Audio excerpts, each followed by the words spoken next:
Hello అండి. అందరికీ నమస్కారం. నేను మీ సరోజినండి. అమ్మవారినైతే ఇలా చక్కగా రెడీ చేసుకున్నానండి. నిన్న గురువారం రోజున అమ్మవారికి మార్గశిరంలో వచ్చే ఈ గురువారాలు చాలా మంచివండి. నిజంగా అద్భుతమనే చెప్పుకోవాలండి. అలాంటి పూజను చేసుకోండి మీ ఇంట్లో మాత్రం. ఏదైనా కూడా నేతి దీపారాధన చేయండి. చాలా మంచిదండి. అమ్మవారికి ఈ మార్గశిర మాసంలో మాత్రం మీరు దీపారాధన చేస్తే నేతి దీపారాధన చేయండి. అది లేని వాళ్ళు మీకెలా అవైలబుల్‌లో ఉంటే, ఏ ఆయిల్ ఉంటే దాంతో పెట్టుకోండి పర్వాలేదు. కానీ కాస్త కొంచెం నెయ్యి వేసి చిన్న చిన్న దీపాలన్నా పెట్టే ప్రయత్నం చేయండి. పెద్దగా కాకుండా కూడా చిన్నవన్నా వేసుకుంటే కొద్దిగా పడుతుందండి నెయ్యి.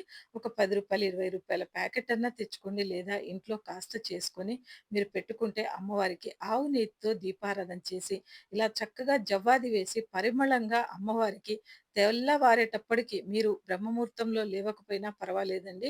6 గంటలకు లేచినా 7, 8 వరకు పూజ అయిపోయేలా చూడండి. ఏమీ కాదండి. ఎప్పుడూ కూడా స్వామివారు మనల్ని చల్లగా చూడాలని 4 అక్షింతలు వేసి, మనకి కష్టాల్లో ఉంటే మాత్రం అన్నీ తొలగాలని చెప్పి అమ్మవారికి ఇలా అక్షింతలు వేసుకోండి.